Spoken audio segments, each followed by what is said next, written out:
Hello and welcome. You're watching UTV Live at 6. Good evening. These are the headlines. In the wake of the Bondi Beach attacks, a member of the Jewish community here speaks about their shock and devastation at the killings.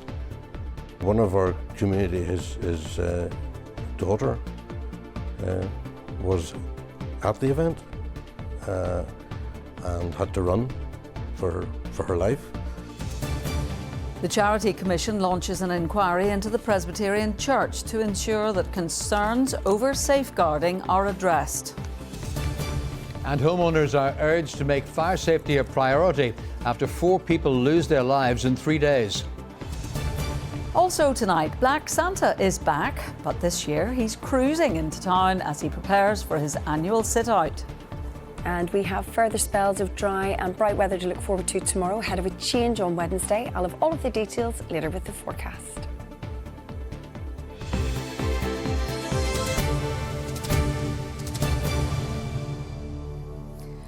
Members of the Jewish community in Belfast have learned that some of their relatives had to run for their lives during the attack at Bondi Beach in Australia.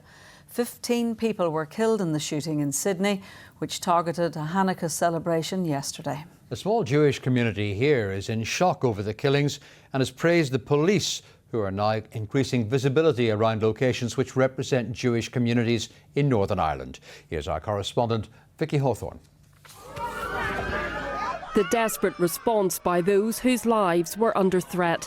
People sheltering from a hail of bullets on Sydney's famous Bondi Beach. The panic captured as gunmen targeted a Jewish Hanukkah festival yesterday.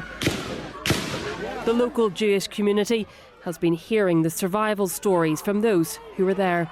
One of our community, his daughter, was at the event and had to run for her life.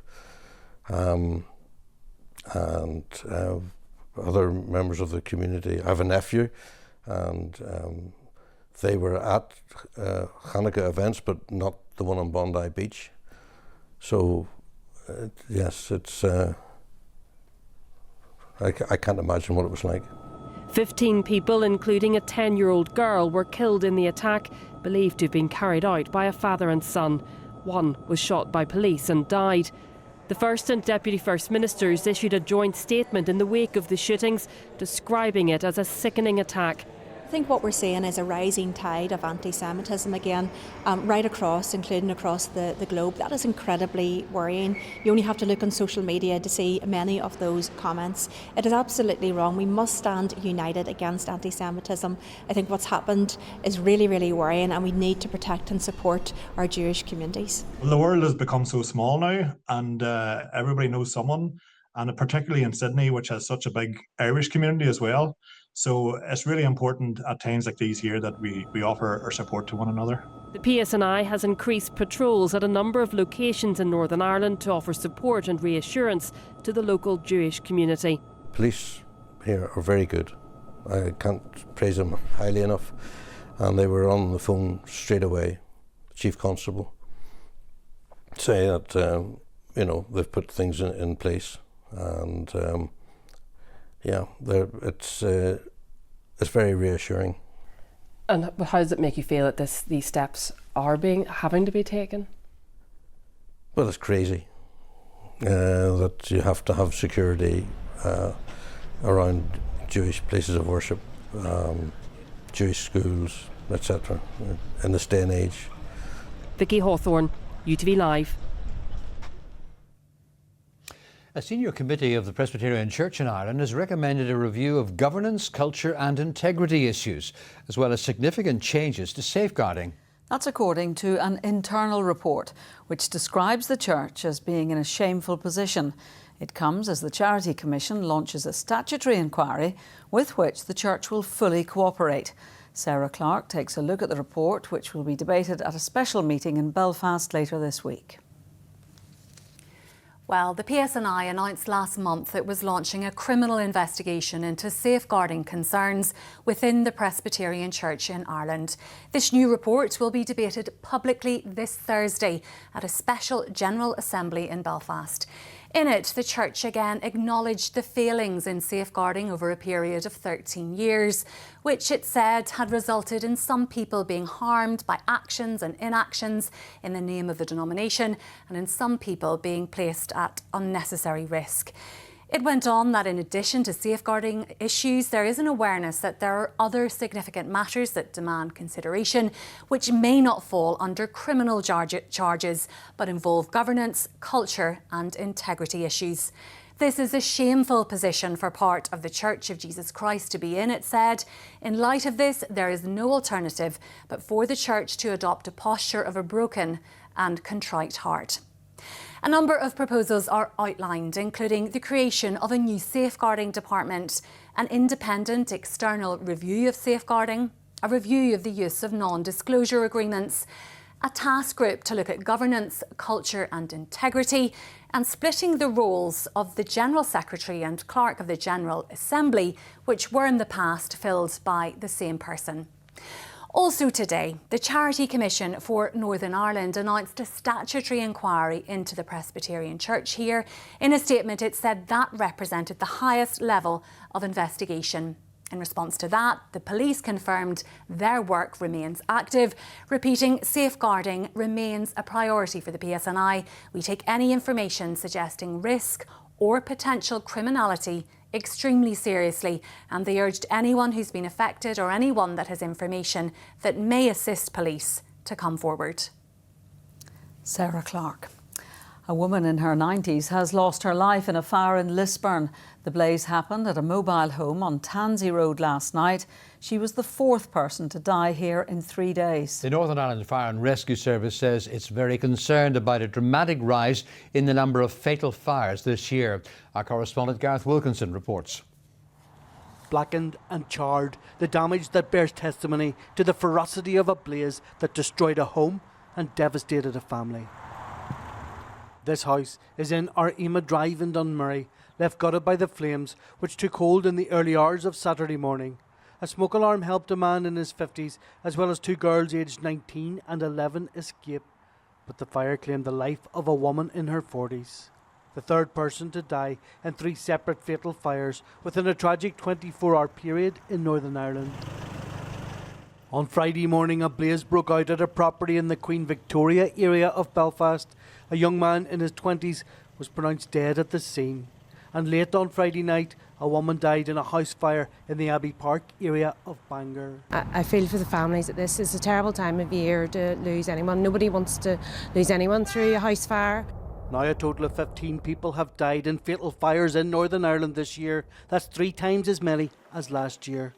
We need to appeal more to the public to really think about fire safety in the home, because these things can be prevented if you think ahead. Think fire safety first. That's the Christmas message from the Fire and Rescue Service. Gareth Wilkinson, UTV Live.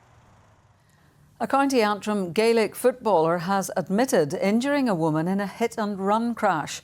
Cavan Keenan has previously pleaded not guilty to the offences, but the 26-year-old from Millfeed in Ballymena today admitted causing grievous bodily injury by driving carelessly on the Glenravel Road in October 2024. During the hearing at Antrim Crown Court, he also admitted driving a van without insurance and failing to report an accident. He'll be sentenced on February 6th. A man and a woman have appeared in court in Enniskillen, charged with offences including rape and neglect of a child after being extradited from Malta. They cannot be named to protect the identity of the complainant and were arrested at airports in England at the weekend. The case was adjourned until later this month. The first confirmed case of the quagga mussel has been found in Lower Lough Erne, according to the Department of Agriculture. It is highly invasive and has spread rapidly from its native region in Ukraine during the last few decades through Western Europe and to North America and Mexico. The Environment Minister says this will add further pressure to the beleaguered freshwater system. The Royal College of Psychiatrists says it has become cheaper to buy a bottle of strong cider than a cup of coffee. It's one of more than a dozen organisations which have urged Stormont ministers to introduce minimum unit alcohol pricing. Here's our economics correspondent, Jordan Moats. The cost of alcohol is about much more than just the price. The effects of drinking low-cost booze has long-lasting effects on some. Paul started drinking when he was just a teenager, becoming dependent on large bottles of cheap cider. We were 13, all of us, and everybody started drinking cider. It was everybody's choice back then. That's because it was so cheap and it was so easy to get a hold of. A lot of my friends would still be homeless, and I would talk to them, and they're drinking 2 and 3 litres bottle of cider. So even now, it's still got a big impact on people.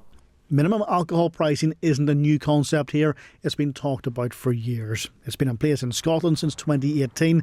The Republic also introduced the change in 2022. Those advocating for change believe the evidence is now there. Our death rates in relation to alcohol have increased in the last decade by 46%. Scotland have taken action on this and have seen the tide turn. Their curve is now going downwards. And so they have reduced their alcohol-related deaths by 13% since this has come in. So I don't think we can ignore it any longer.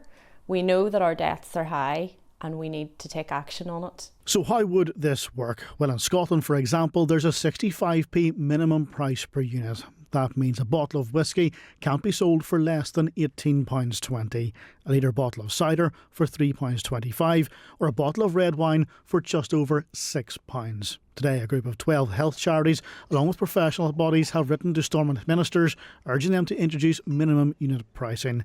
It's something the Health Minister, Mike Nesbitt, last year backed, but that change would likely need executive approval, and it's not clear that would happen.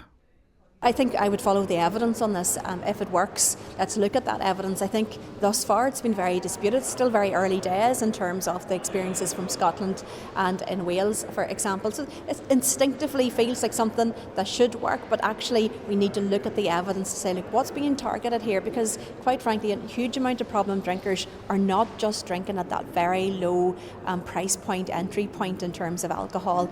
They're abusing spirits or wines that are much higher in terms of the percentage in alcohol, and it would not be necessarily impacted by a minimum use and pricing approach. It's estimated the cost of alcohol misuse here is up to £900 million every year. The question then becomes, can the executive afford to do nothing? Jordan Motes, UTV Live. And coming up on View from Stormont, will the executive manage to agree a draft multi-year budget before the end of the year, or will tensions among the parties prevent progress? Plus, we look back on the political year that was 2025 with a panel of experts. That's View from Stormont tonight at 10:45 here on UTV. Well, it's time now to look at the headlines making tonight's ITV news at 6:30. And here's Mary Nightingale. Coming up at 6:30, the terror attack on people celebrating the first night of the Jewish festival Hanukkah on Bondi Beach. There has been an outpouring of grief for the 15 people killed. 9 have been identified. A British-born father of 5 and a 10-year-old girl among them. Here, resident doctors have agreed to take strike action this week, walking out at 7 a.m. on Wednesday. And why houseplants could be next year's outdoor garden trend due to climate change. Would you join me for those stories and more at 6:30? Sports next. And Will has a roundup of the weekend's action.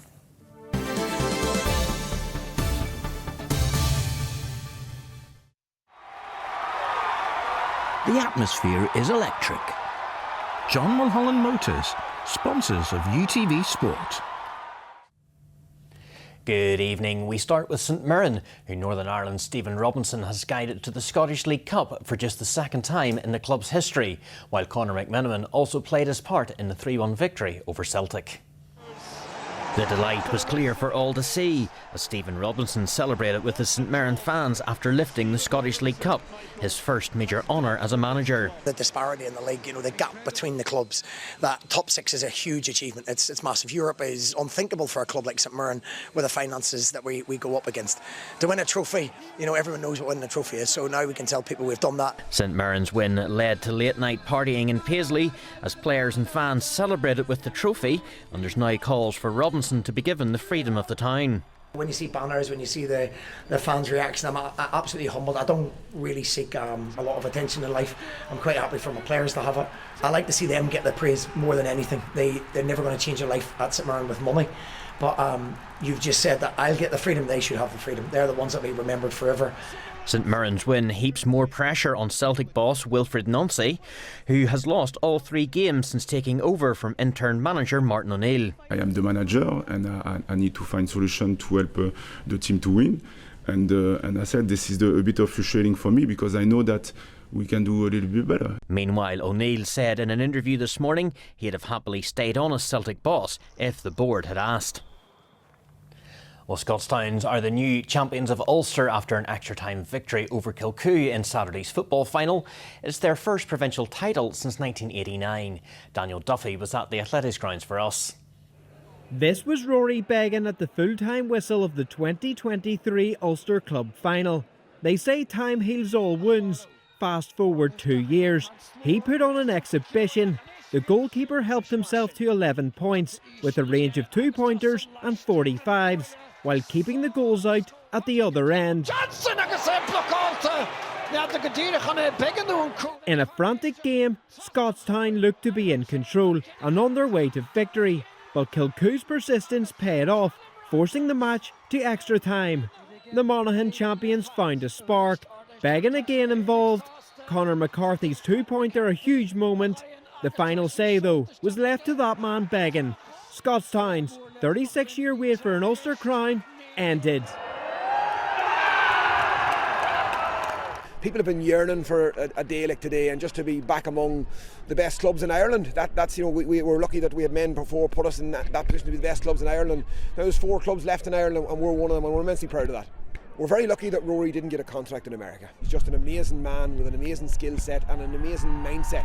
And when you put all that together, it's a potent weapon, and he is some weapon for us. Proud Scottstown man.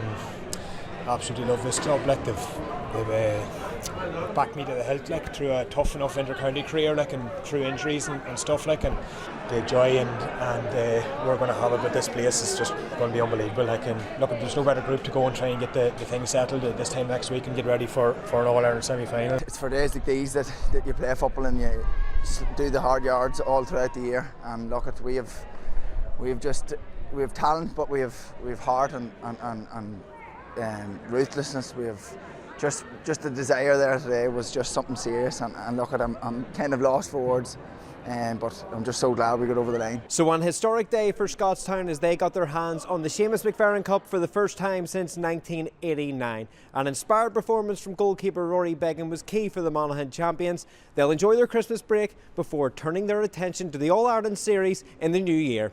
Daniel Duffy, UTV Live at the Athletic Grounds in Armagh.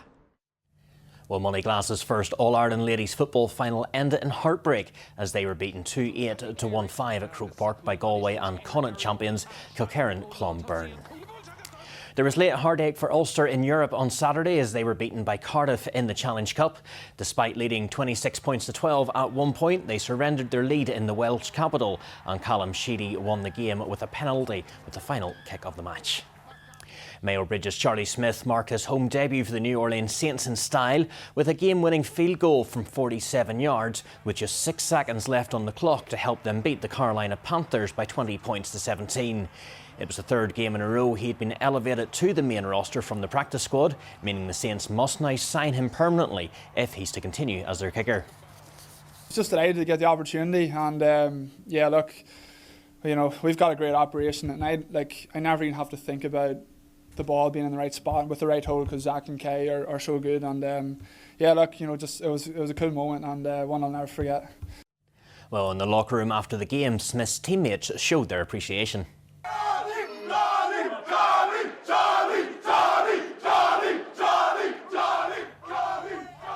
That's all your sport this evening. Have a great week. The atmosphere is electric. John Mulholland Motors, sponsors of UTV Sport.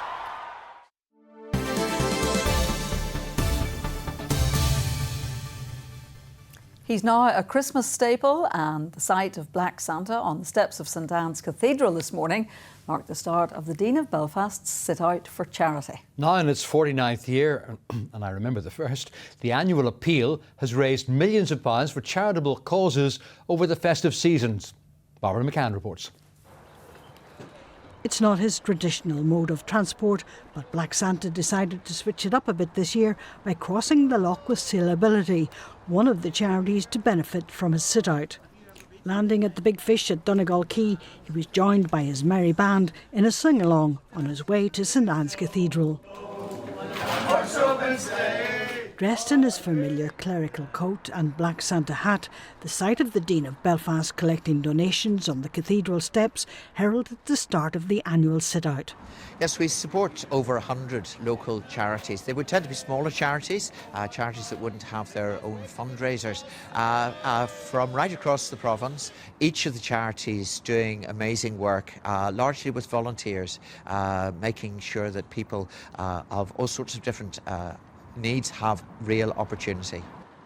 The biggest part of Belfast Loch Sailability is the maintenance costs of the boats, and we have been very grateful recipients of donations from the Black Santa appeal for the last number of years, and we were thrilled when we were able to help Black Santa arrive this year and just try and give something back to the Black Santa because they help everybody. The tradition at St Anne's was started by the late Dean Sammy Crooks in 1976. He was dubbed the Black Santa by the media because of the iconic black robes he wore during the sit-out.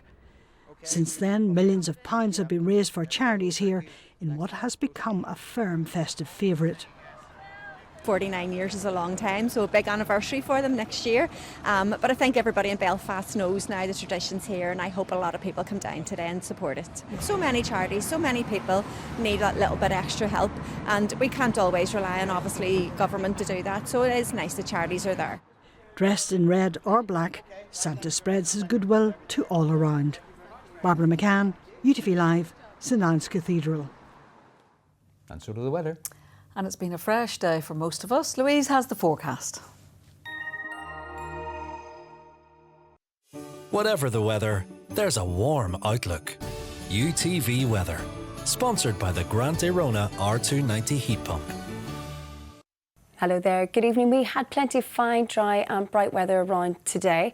We will see some sunshine once again tomorrow, not feeling too bad if you're heading out, but we see a change by Wednesday. Rain pushing through with wet and windy weather as we head through Wednesday into Thursday. We do have a brief ridge of high pressure keeping things largely settled for the next day or so, but then we have that area of rain pushing in from the Atlantic as we head through the middle part of the week, turning quite unsettled for most of us.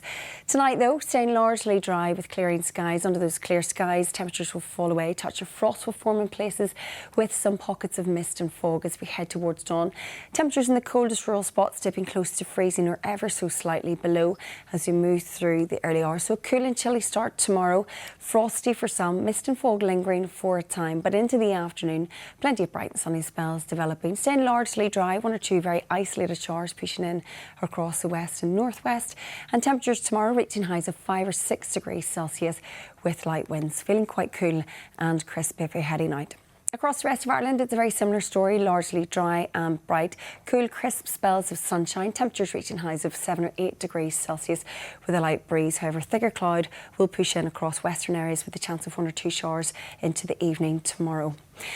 Looking ahead for the next couple of days, we have some unsettled conditions through Wednesday, turning wet and windy as that area of low pressure pushes through. We do have showers merging to longer spells of rain on Thursday, and temperatures in and around average as we head towards the weekend with some frosty and foggy nights too. Bye-bye. UTV Weather, sponsored by the Grant Arona R290 heat pump. Finally, it's part of our Christmas tradition here at UTV to have a school choir sing us out of the programme each night. Well, tonight it's the turn of Ebrington Primary School in Londonderry, celebrating their 125th anniversary. They're singing the carol, He is the Gift. Have a good evening. Good evening.